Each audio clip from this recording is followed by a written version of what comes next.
Chaque matin, au siège parisien de Blablacar, le géant mondial du covoiturage, les bureaux commencent tout juste à se remplir quand débarque celui qui vient livrer un peu de douceur pour mieux commencer la journée.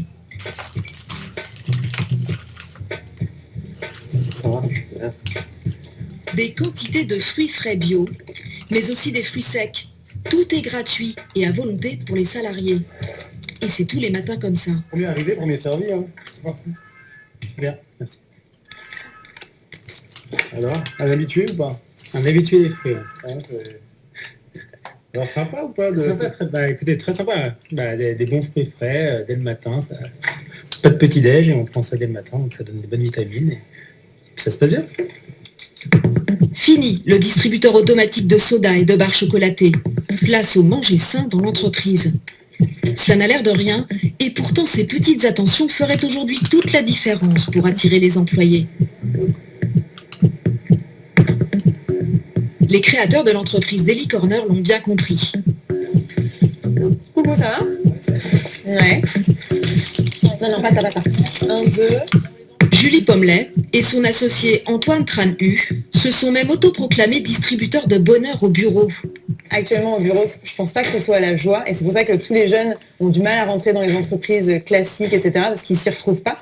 Et justement, il y a plein de nouveaux modèles qui se créent pour rendre le cadre du bureau plus agréable et plus apte à être sympa pour des jeunes. En tout cas, nous, on apporte les petites attentions qui font la différence au quotidien et qui apportent un peu plus de bonheur. Voilà. Le concept paraît bête comme chou, mais il a déjà séduit 400 entreprises en 2 ans à peine. Mon bureau est pas hyper bien rangé, je peux avoir une seconde pour... Julie et Antoine ne l'ont d'ailleurs pas inventé, ils l'ont importé d'Allemagne. Antoine et moi, on a tous les deux travaillé à Berlin pendant 1 an après nos études.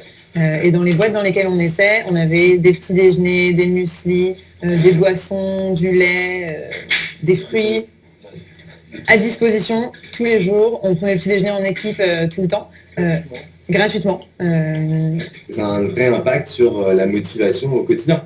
C'est pourquoi c'est un carburant qui donne de l'énergie, mais au-delà, sur le mental, sur les affects, ça fait plaisir. Les jeunes patrons affichent déjà 1,5 million d'euros de chiffre d'affaires. Regardez leur carnet de commandes, plein à craquer.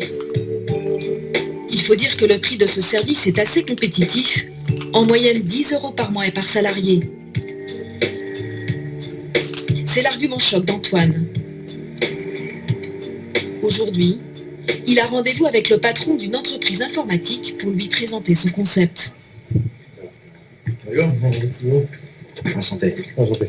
Venez. Je fais ça, c'est super sympa. T'aimes bien?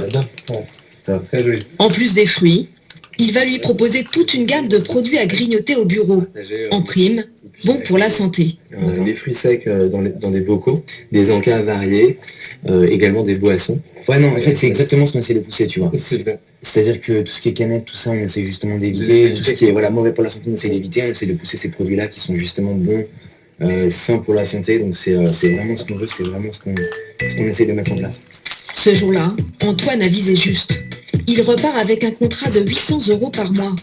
Les salariés de cette entreprise semblent être conquis d'avance. Ça permet de se donner un peu plus pour l'entreprise, parce qu'on sait qu'on a quelque chose en retour. Vous préférez une augmentation de 300 € par mois ou une corbeille de fruits?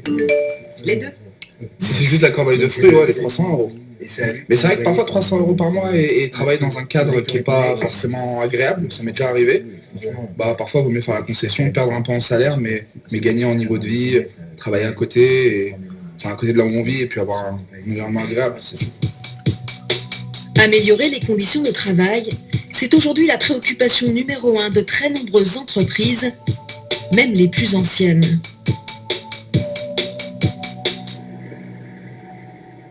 Et c'est souvent à l'occasion d'un déménagement